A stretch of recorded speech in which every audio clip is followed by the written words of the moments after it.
Ladies and gentlemen, first of all, I want to acknowledge the audience members who are sat at the top. We see you, we acknowledge you, and you're part of this conversation. Welcome. And as the team is setting up here, I'd like to tell you about the second panel that I'll be hosting.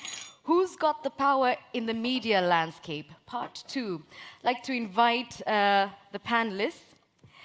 Mrs. Tanit Koch is the Managing Director at NTV and also Editor-in-Chief, Central Newsroom RTL. Please welcome to the stage. Thank you.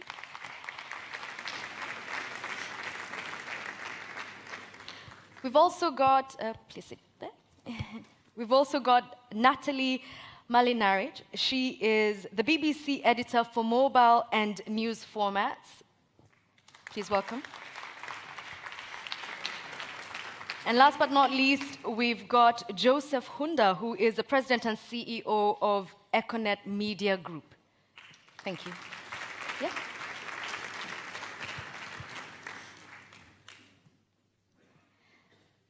So in the first part of this conversation, we focused very much on where the power lies. And now I'd like to concentrate on how that filtration of power affects the quality of journalism. So Natalie, perhaps we begin with you, seeing as you are an editor for mobile and news formats. The fight for clicks, is it a lose-lose game? No. I actually think in many ways journalism is better than ever. I mean, I think obviously you do see occasions in which everyone is doing exactly the same stories because you know they're popular, and I think we are all guilty of that. But I also think more than ever journalists and editors and designers are thinking actually about how the audience consume news. Time of day matters, what they're looking at it, are they using their mobile, are they really busy, do they have a long time? And I think storytelling has evolved fantastically thanks to that knowledge. Joseph, you're someone who would probably agree with this. I've watched some of your content that is actually on Kwese. How would you say the fight for clicks has affected how you produce content? I would like to speak a little bit more.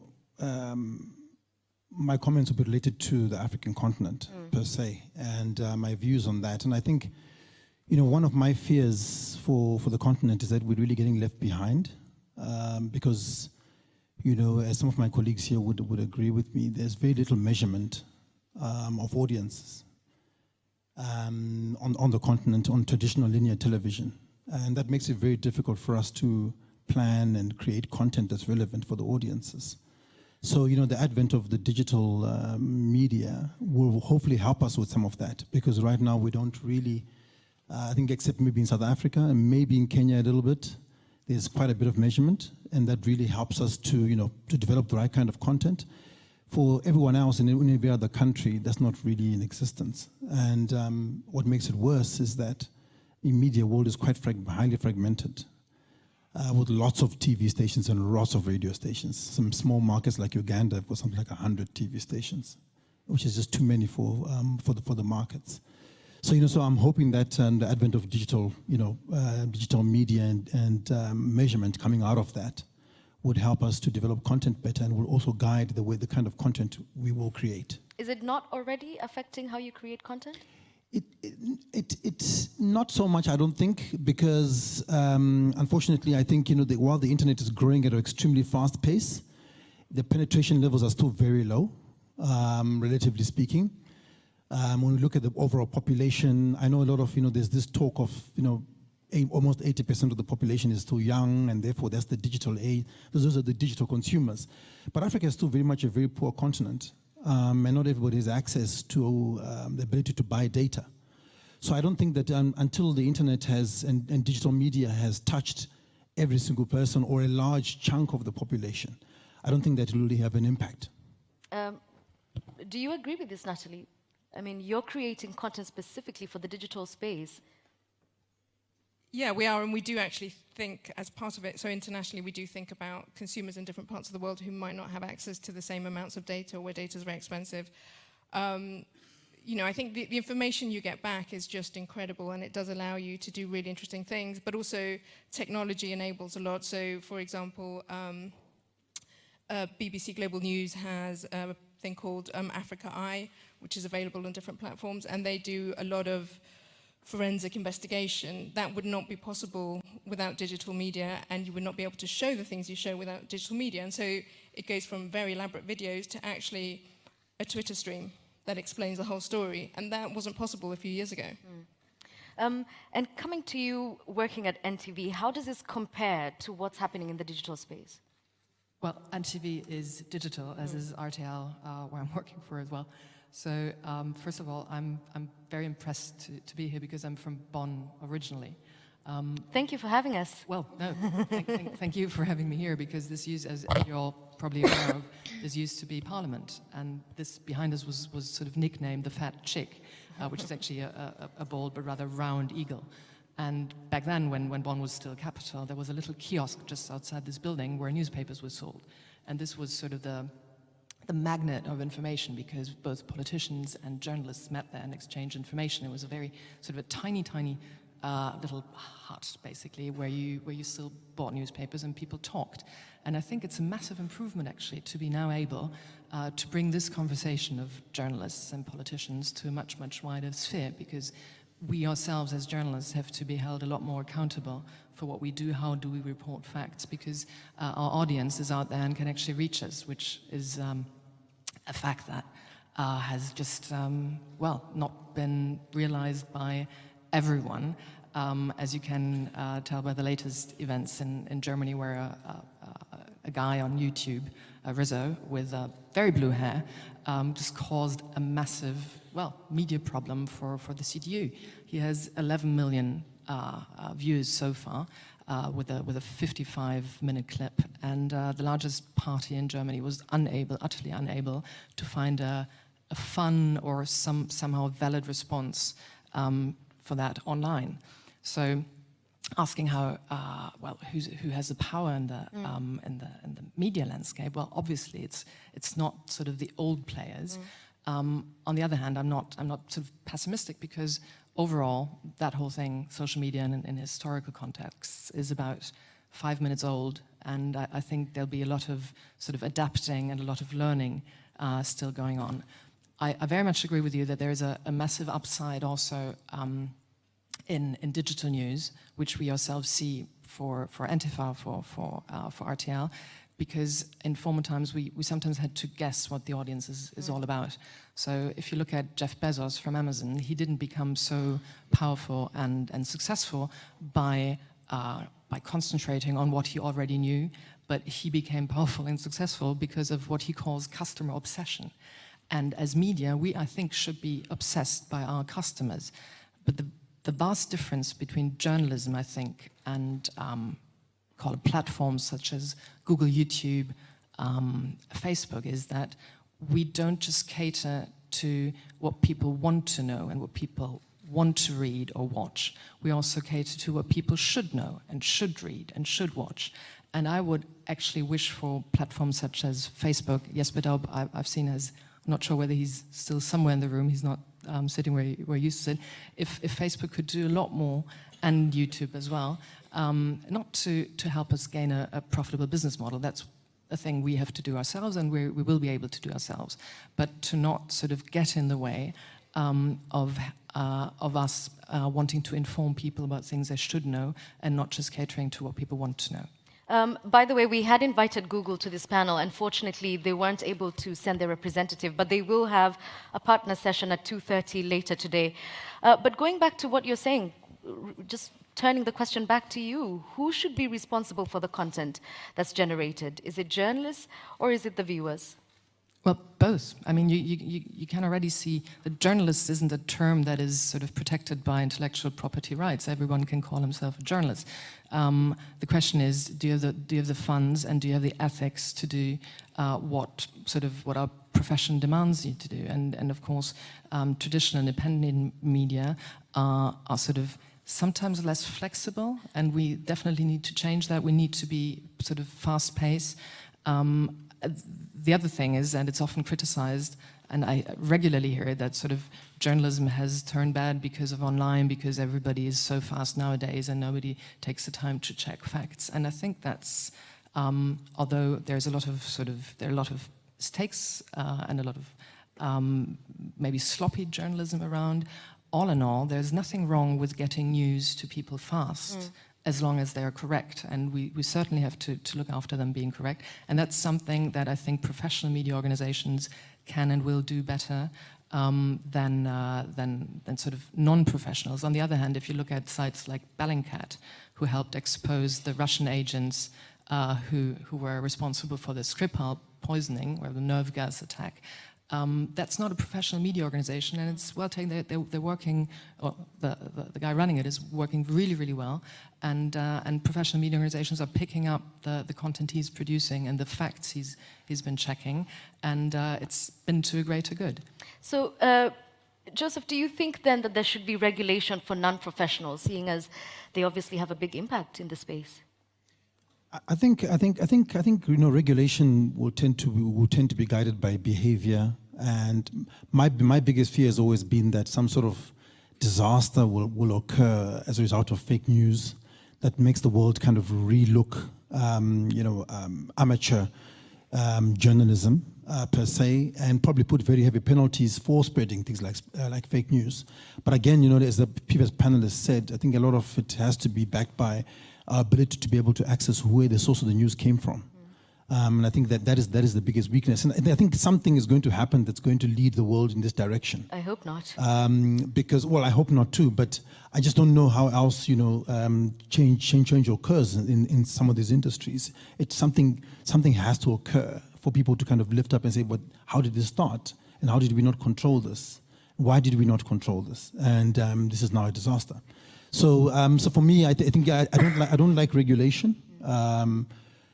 In general, as a media person, I don't like being told what to put on air, when and how. But it has its positives sometimes, especially when it comes to social issues that may have impact, especially on those that are innocent and that don't necessarily have the resources to protect themselves. So how do you navigate these very deep, dark waters of the interwebs, where your content is side by side, sometimes with potentially fake news? Yeah, that's a hard one. I mean, for one thing, we have put a lot of work at the BBC in our brand, and I mean that in just like we want people to see our content and recognize it's our content. Obviously there are imitations out there and all that, but we actually visually have come up with a style, so if you see one of our videos on Facebook or YouTube, you should know it's BBC. And people do trust us, and we think retaining that trust is fundamental. Without that trust, we wouldn't exist, really. So that's one thing. I think there's something around what everyone has said here, which is around transparency as well. So, one thing journalists can do for themselves is actually be very clear about what they know, what they don't know, what their sources are, and, if they're using Bellingcat or other, non-journalists to say that, obviously, it's kind of the boundaries aren't that clear anymore. But if you show your workings, and I think in some ways educates maybe the wrong way, but it's about media literacy, and if the audience has an expectation that you will tell them how you got to certain story and certain conclusions, then in the end you build up that kind of source of knowledge that people understand what you're saying and that you can be trusted. I'd like to get a couple of questions that we had recorded on video, just to keep the conversation going and also include members of the audience. So if we can please play the first two. My name is Mário Cagé. I come from Brazil. I work for a TV broadcast in Brazil. When I was coming to the forum, I was reading 10 arguments, the book 10 Arguments to Delete Your Social Media Right Now.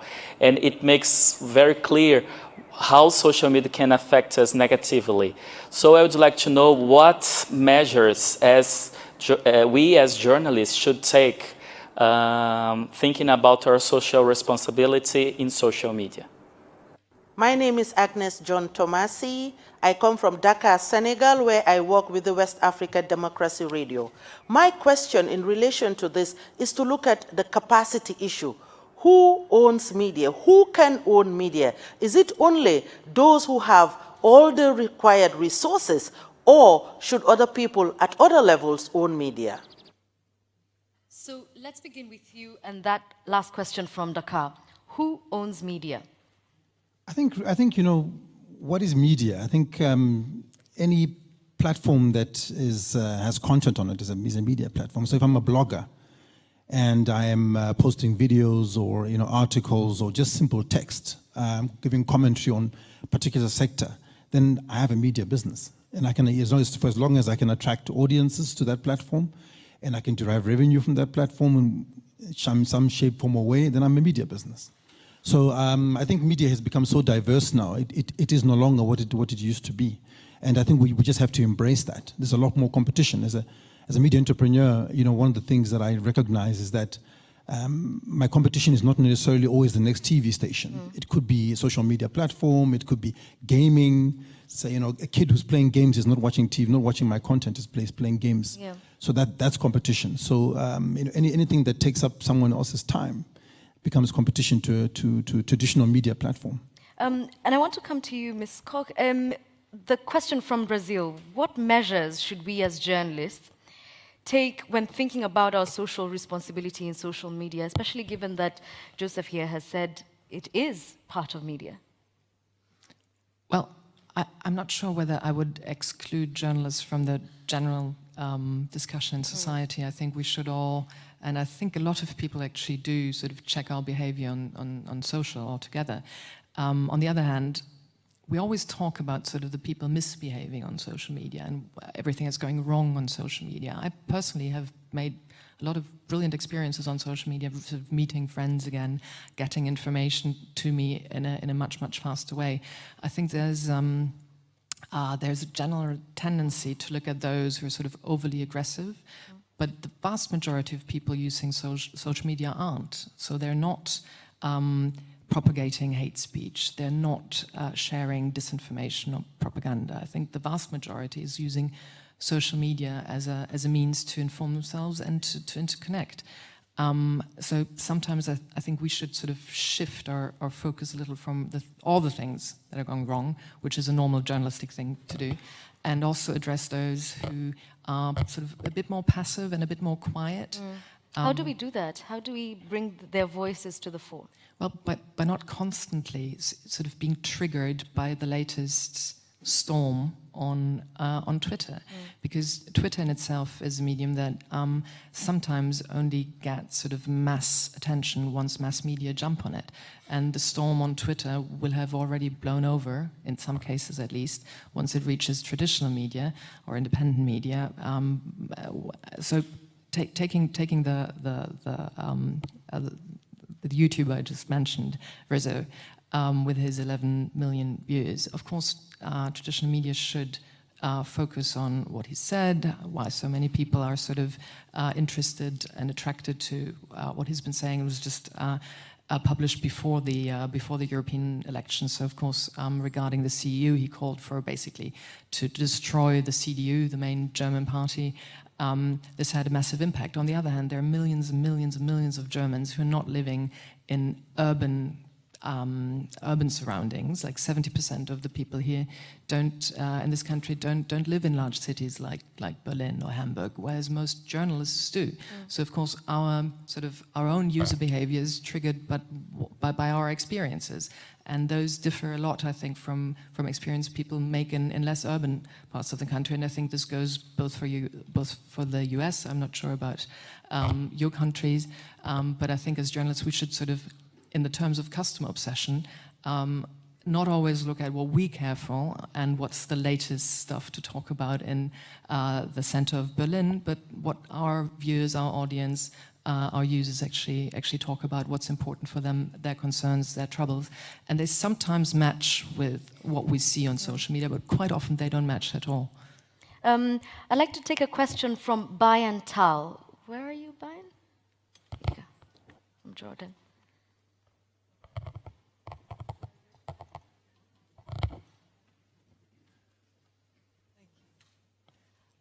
Hi, thank you, Edith, for the opportunity. I was at the Fellows dinner last night, and some young journalists, I was probably the oldest there, some young journalists were pitching ideas, and one of them who actually won the idea was a Senegalese. What he did was they used rap music to encourage young Senegalese to vote. And so we have similar initiatives in our part of the world. I'm from Jordan. And these initiatives have been successful to some extent in reaching out to young people, especially on digital media. The problem is the larger and more influential and richer media is owned by governments. And there is a rift in trust. We talked about trust in the first panel. There is a huge trust issue between people and the traditional media.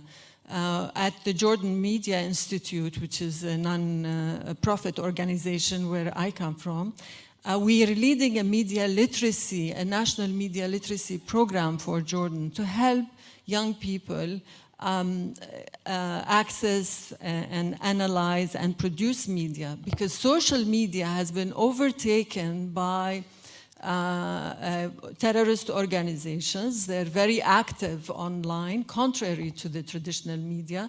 They have been recruiting young Arabs, and they're using all sorts of music, even music, in getting their message across. So how can we help encourage young people who are investing in digital projects to advance? How can we help young people not to fall prey to these attempts, especially with a lot of hate speech, misogyny, and extremism that we see online? Okay, let me ask you, because your market in Africa, 77% we say, 35 is the percentage of Africans under the age of 35. So you're definitely broadcasting to young people.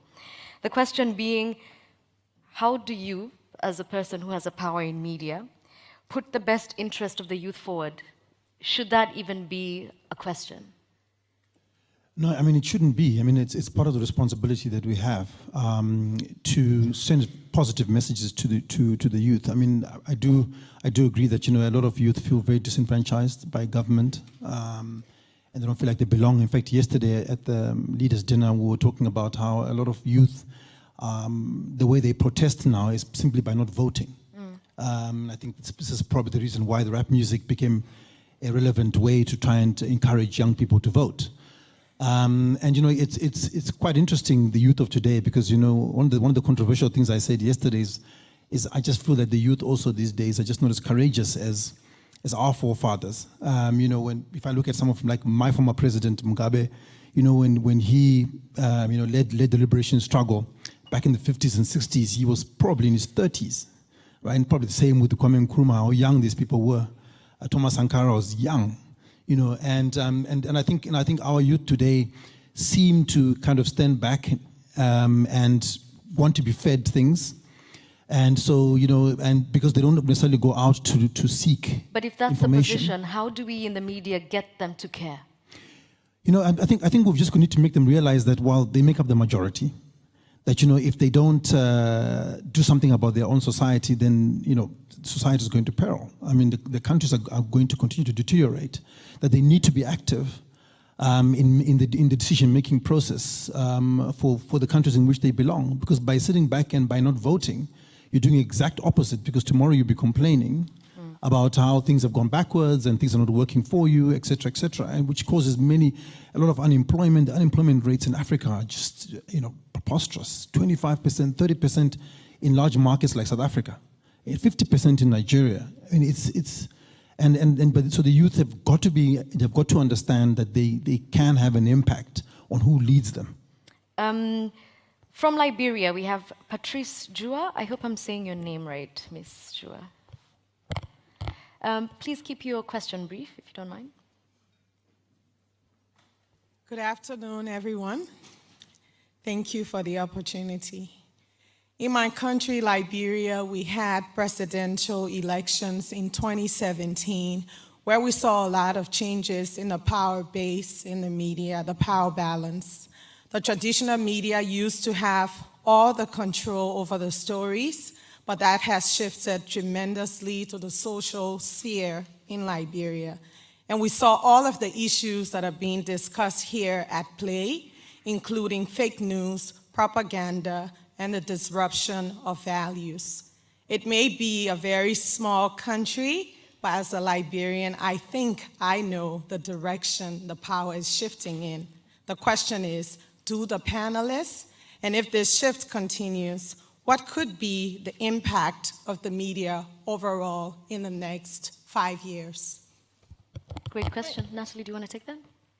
I'm not entirely sure it's just about where the power lies. I mean, it sounds to me as if there was a space that the media wasn't occupying in the way it probably should have. So it caught up too late to social media and other things. And I think there's also one thing that I would say social media has taught all of us is that there were stories we weren't covering which we should have been covering, so stories that were actually relevant to broad swathes of the population. There was also an issue with tone of voice, I would say, at least in my experience, where, you know, as traditional broadcasters, we kind of talk at people rather than talk to them in a language that they're more familiar with and more comfortable with. And so having left that space, there was space for other things to grow.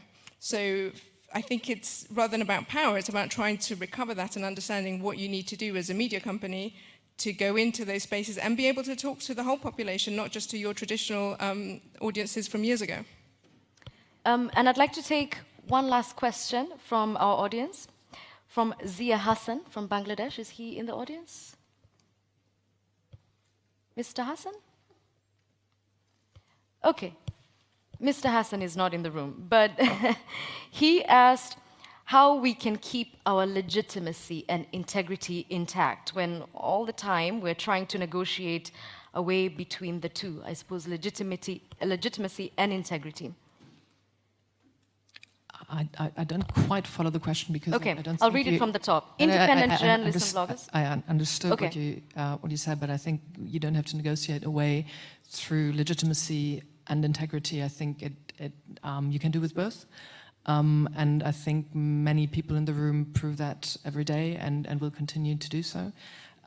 So actually, I think it's more a question of how can you keep up a sustainable business model.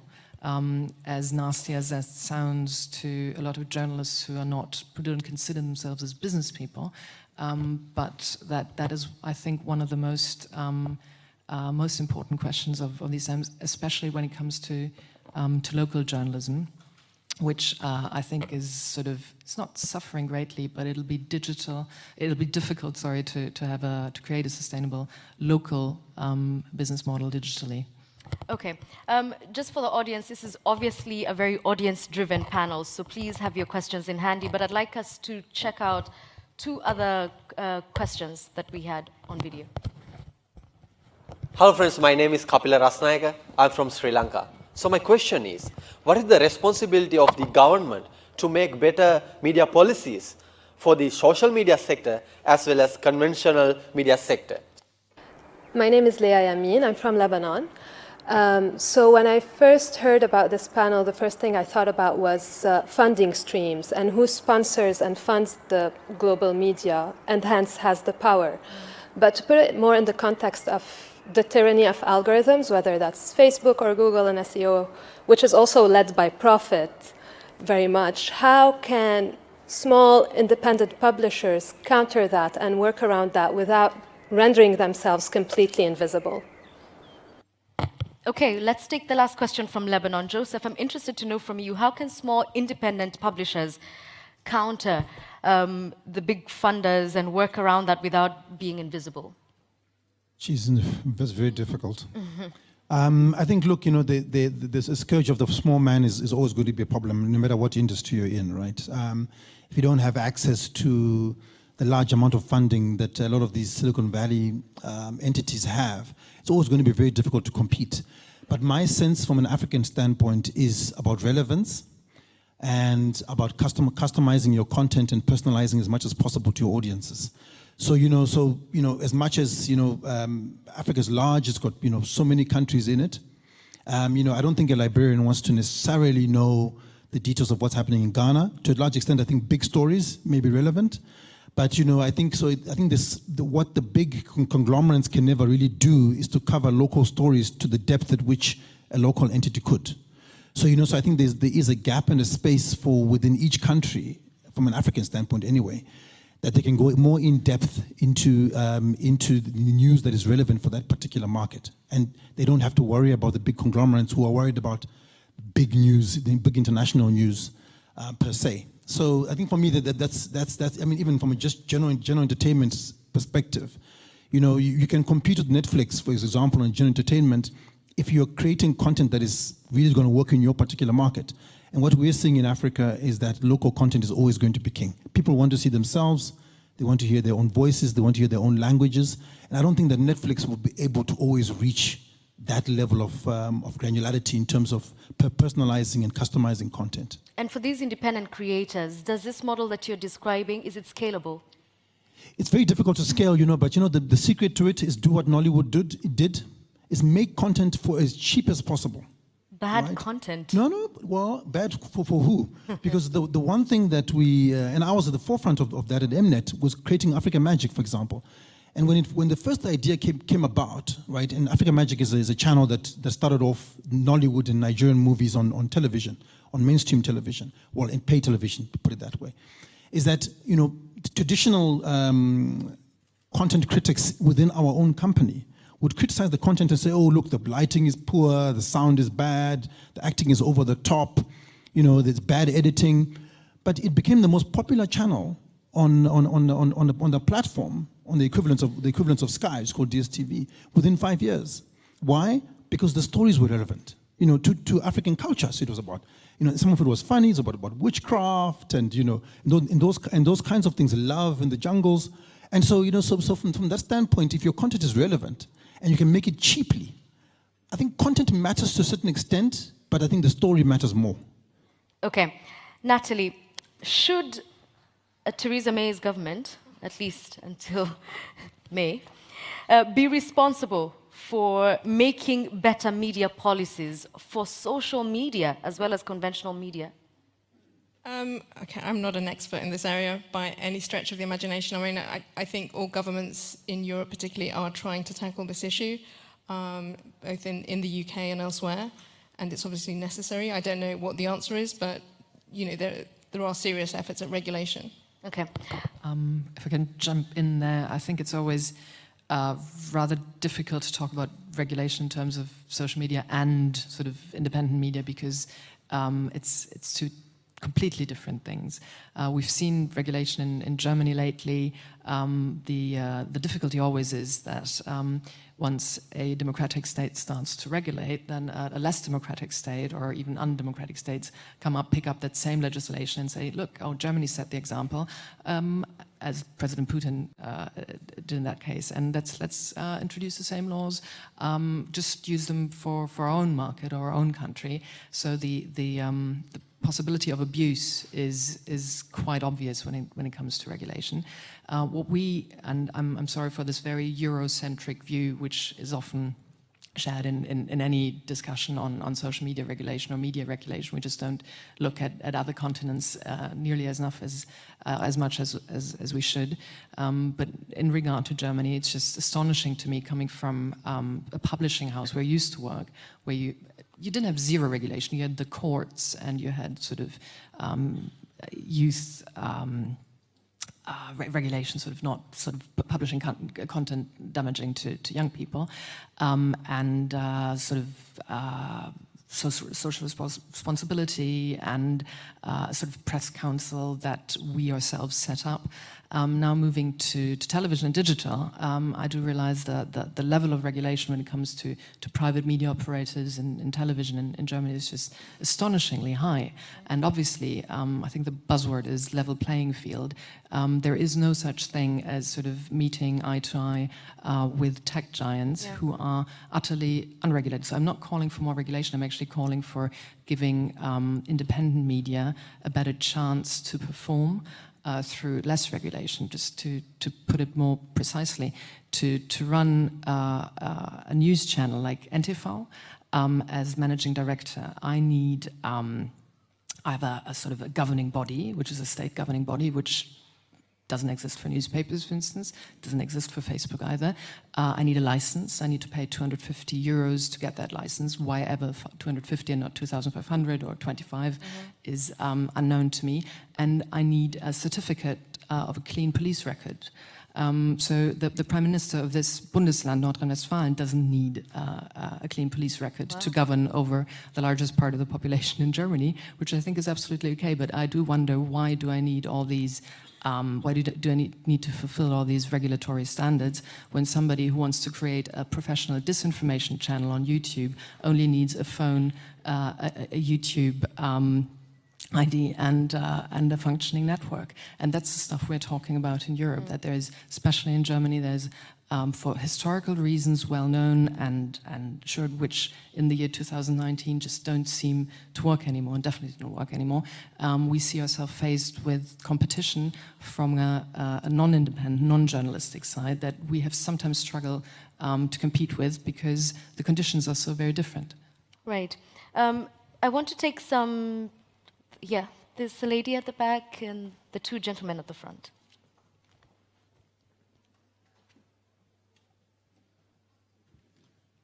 Hello, my name is Mariam from Nigeria, one of the leaders of the Not Too Young to Run movement, which successfully amended the constitution in Nigeria to include young people to run for political office. So when the question, thank you. When the question about young people, creating content for young people came up, I was alert because young people in Africa are actively seeking for good content. And I'll give you an example. I speak Hausa, one of the most popular languages in Nigeria and Africa even. And BBC has a Hausa version in Nigeria, and they do this 1-minute news show with two young people, even younger than I am, like 22, 23. And they give an update of what happened within the day or within the week on the news. And that was like content that's inclusive and also easy to identify with as a young Nigerian in our language. So in terms of inclusivity for young people, I mean, that's a good example for me. How else do you think inclusivity can improve the kind of content we make for young people and how they can identify with that content? Okay, I think I'm going to address that to Natalie. I will pass on the message to the Hausa team. I'm sure they'll be delighted. Thank you. I mean, I think there's, as you mentioned it, it's partly about, you know, seeing yourself reflected in the news, whether that's because your peers or people like you are presenting it. But I think there's also, it is about the agenda as well, and I think it's very easy to fall into the trap into doing every, like if we're in Europe, every twist and turn on Brexit and populist movements, and forgetting what affects people day to day. And obviously, young people today have a different set of problems than their parents have. So, you know, I think we all need to be very mindful that, and it's the same, I guess you could say, urban areas and rural areas, there are very different issues. So it's being able to reflect that huge range of stories that interest people. It's about relevance fundamentally. But I also think it's, and I certainly know I used to be guilty of this, you have newsrooms that tend to be of a certain age. So the language you use is kind of what was around in your time. So for example, we say Cold War all the time. It's a really good shortcut, only if you remember the Cold War. Otherwise it doesn't mean anything. And I think we're all quite guilty of that because I think newsrooms tend to be, as I say, they've all aged together and forget that some people weren't around when those things happened. I'd like to take, are you satisfied with the answer? Okay, I'd like to take one more question. We've only got 5 minutes. Thank you. This is Imrul Hassan. I am from Bangladesh, working for one of the private satellite television named RTV. Basically, RTV is also broadcasting both news and entertainment.